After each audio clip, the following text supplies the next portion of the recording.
What's going on, everyone? Today is Wednesday. It's probably not going to be Wednesday by the time that I upload this video, but in this video, currently, it is Wednesday, but that's besides the point. Anyway, today is the one day a week that I have time to maintain all of my aquariums. It's the one day a week where my girlfriend is out doing her own thing. She's in a dance group. She's busy tonight, and I'm at home alone, and today is my day to get everything that I need done with all my aquariums. So I'm gonna bring you all along. I'm gonna show you what I do, or at least a little bit of what I do. Obviously, things change week to week. Sometimes I'm working on different projects, but ultimately, yeah, I'm just gonna show you what a normal chill Wednesday looks like here at the World of Whasian headquarters. So let's get after it.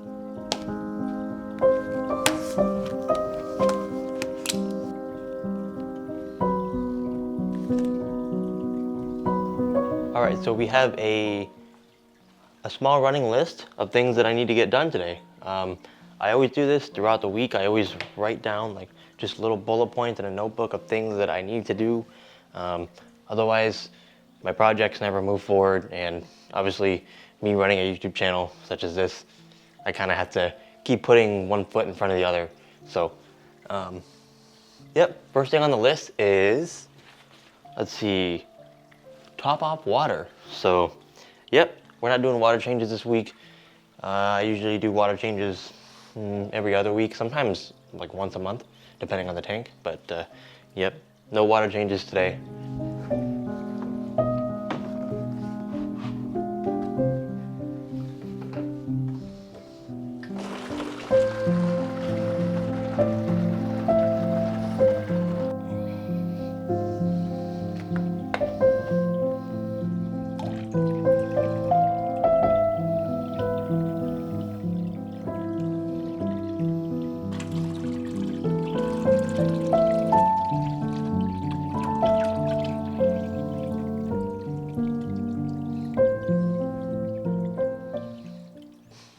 All right, so it's worth noting that the water that we are using to top off is RO water, not tap water. And that's worth mentioning because we top off with RO water because, well, for me specifically, I live in the Midwest. The water here is extremely hard.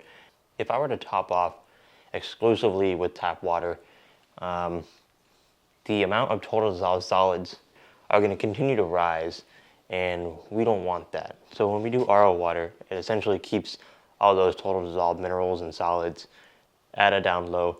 And just be sure to do your research. I understand that everyone watching this video probably lives in a different part of the world with vastly different situations. That's just my situation, and that's how I adapt to my water and what I deal with. So yeah, I get that there are some people that live in parts of the world where the water is extremely soft and acidic coming out of the tap and is like perfectly suitable, and there are some people who have full-on rocks coming out of their faucet. So yeah, be sure to do your research, test your water, just know what you're dealing with.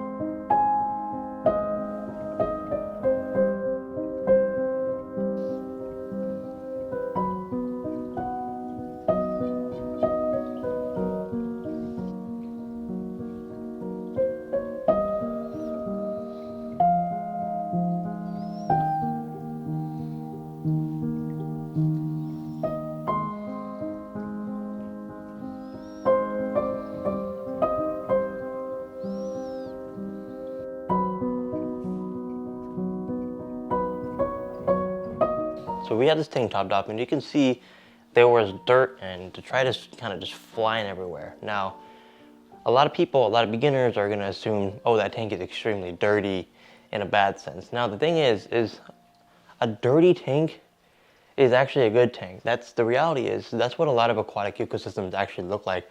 And the reason why we have so much detritus in here is because we have catappa leaves and seed pods in the back behind this hardscape. And what that does is that lowers pH, it provides food for microorganisms. Not only that, decaying organisms also provides food for plants. And we have a lot of root feeders in here. So despite what a lot of people believe, having a dirty tank or having a tank full of detritus is not inherently a bad thing. Context matters. Now obviously, if you have a tank that is full of detritus as a result of overfeeding, and you don't have any plants and you have nothing but artificial decor and 3 goldfish in a 5-gallon, that's going to be a vastly different scenario than if you have a full-on aquatic ecosystem with diverse life. You have bottom feeders, middle feeders, floating plants, and the detritus is a result of botanicals breaking down and not overfeeding. That is a vastly different scenario. So yeah, that is why detritus gets a bad rap, because oftentimes it's associated with overfeeding and not knowing what's happening in your tank.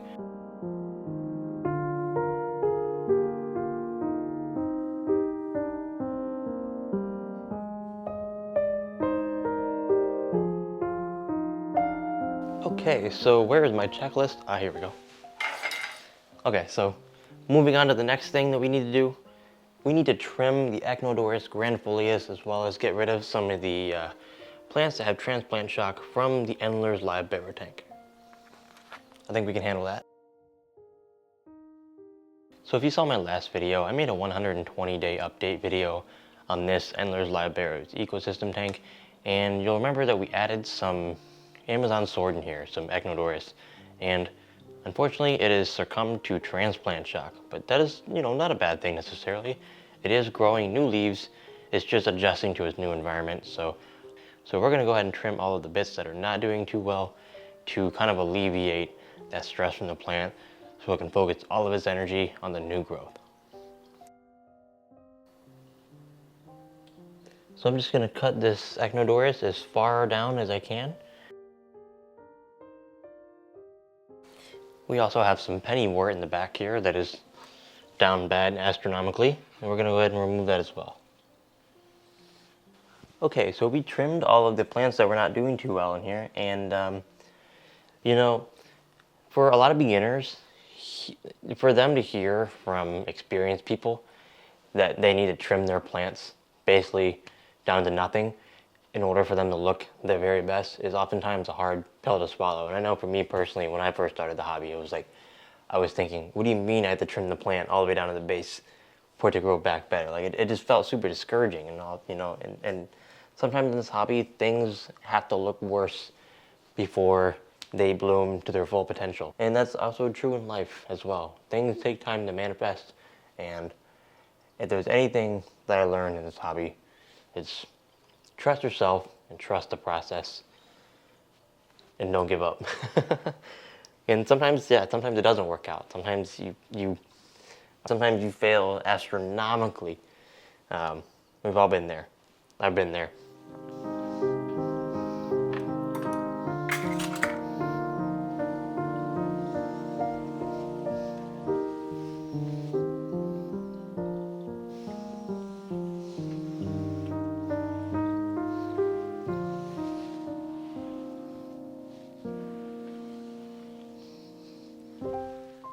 I'm really happy to be making this video because, for one, obviously I love what I do and I love making videos about my fish tanks, but obviously I make all of these update videos on my tanks, after I build them, and the reality is there's a lot of stuff that kind of goes on between the cracks that don't make it into the final cut of those videos, and I find that this is a good way for me to kind of fill in the cracks in the story, and just to give me an excuse to document even more.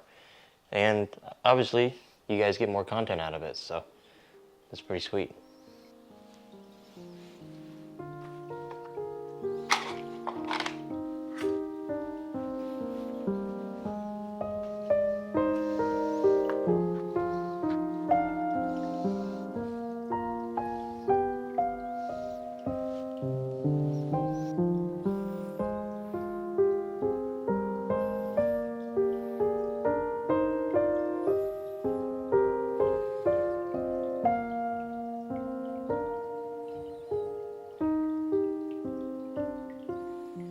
Okay, so we're currently at the broken terracotta pot Amazon sword tank.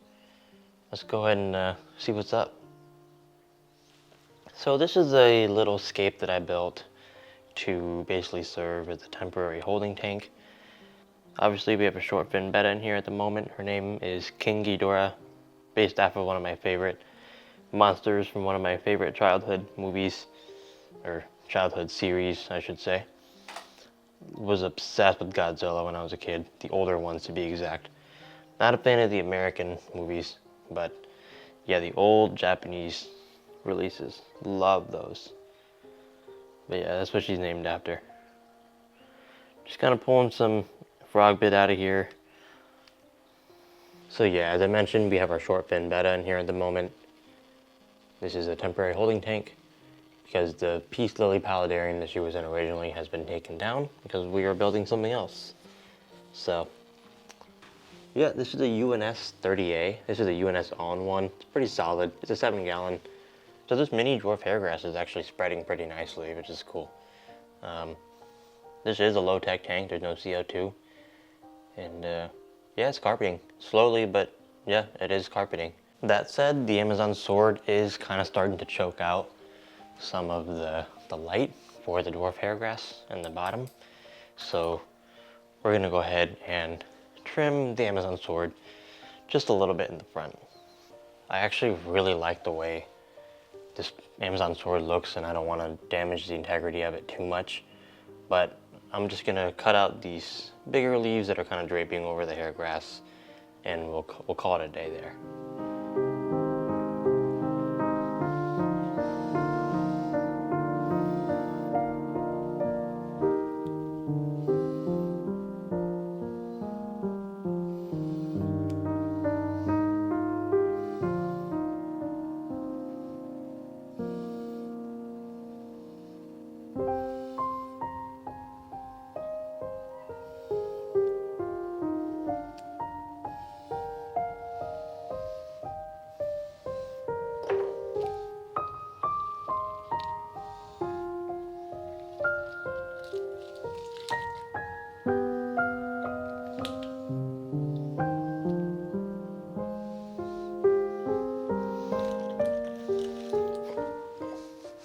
All right, and there we have it.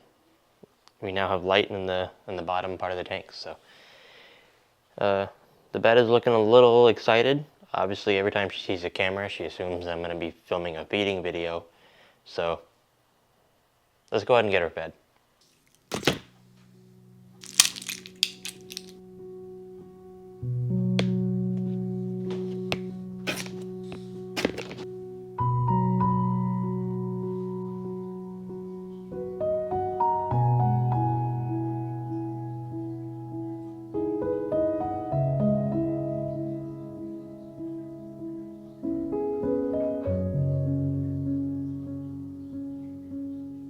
Safe to say that these folks are probably hungry too. Let's see.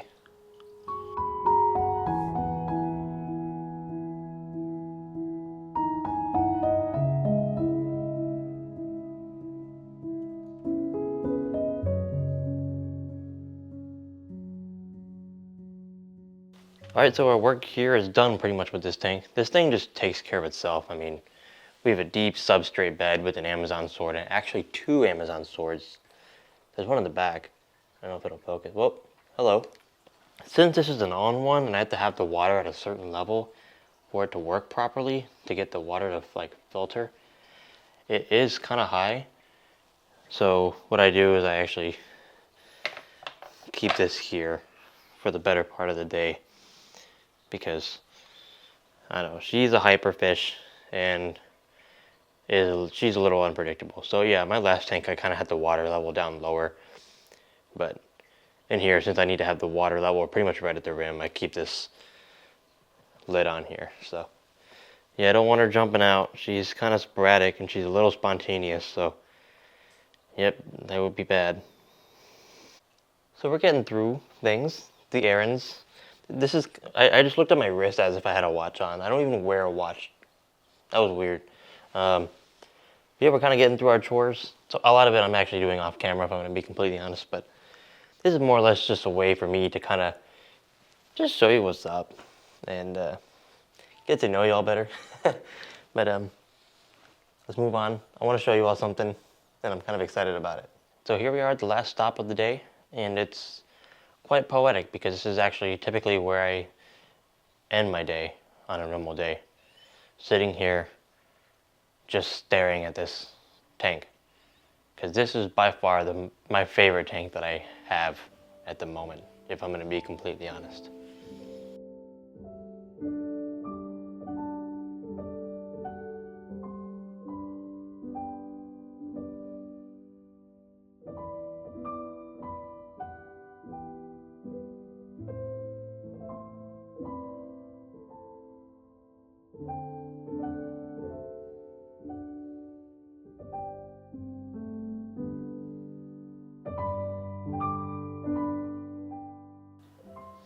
So I change the water in this tank maybe once every 2 months or so. Honestly, I could probably do it less than that, if I'm being honest. But yeah, here I am. I'm just kind of getting some of the debris out of the top of the water. This is by far one of my favorite tanks to look at from every single angle. As you can see, it's very captivating from the top. I just can't get enough of it, especially from this angle. So I recently took it upon myself to create a little beach in the front here, a little opening so I could actually see into the tank. And yeah, I made a short about it and just kind of cleared out the aqua soil and just put sand in there. And I think it looks awesome. It really does add a lot more depth to the tank, especially with this crowded foreground here, and then there's just this random beach here. And you know, with the addition of this, we get to see the livestock in here more often. So that's a great added bonus.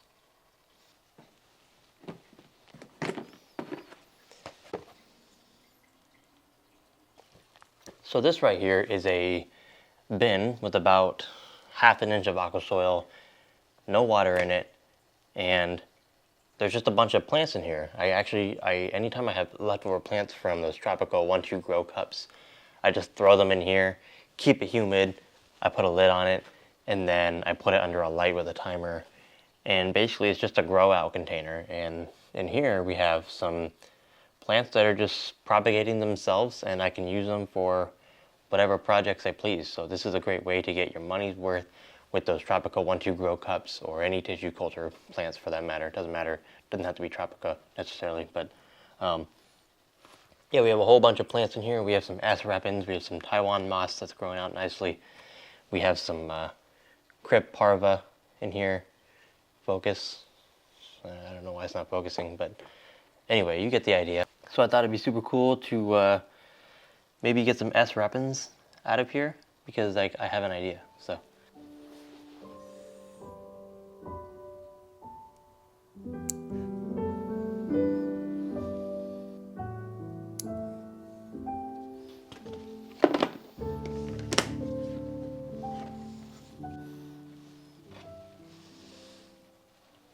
Alright, good. Alright, so we have some pleasant little cuttings. We have some Ludwigia repens. That's looking really good, actually. Yeah, look at that. And then we have some S repens. Yeah, and it's very satisfying because normally these are plants you have to pay kind of a lot for in a tissue culture. But we got them for free because we just kind of grew them out in a bin that we forgot about. So, yeah, free plants. Okay. I'm gonna disturb this. Let me just disturb this area so these shrimp get out of here. Excuse me, guys. I thought it'd be cool if we had some acerapins, kind of like in that foreground area. So, yeah, let's go ahead and put these guys in there. We also have Ludwigia repens as well, not just acerapins. This is kind of experimental. We'll see what happens. I am fully expecting these plants to just completely melt back, by the way, because they were immersed ground in a bin.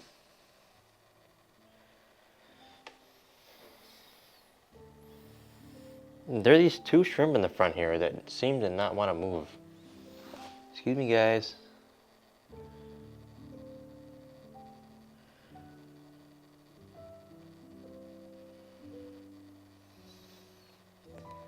Nice. You know, I know this is like a Rotala dominant tank, but the plant variety in here is actually pretty impressive, I think. Alright, so we have our S repens and our Ludwigia planted in the back. I think it looks pretty cool. Check out these two shrimp just chilling in the front. What's up, guys? Look how cool this tank is. I mean, like, don't tell me that isn't the coolest. I love it. I'm very proud of it.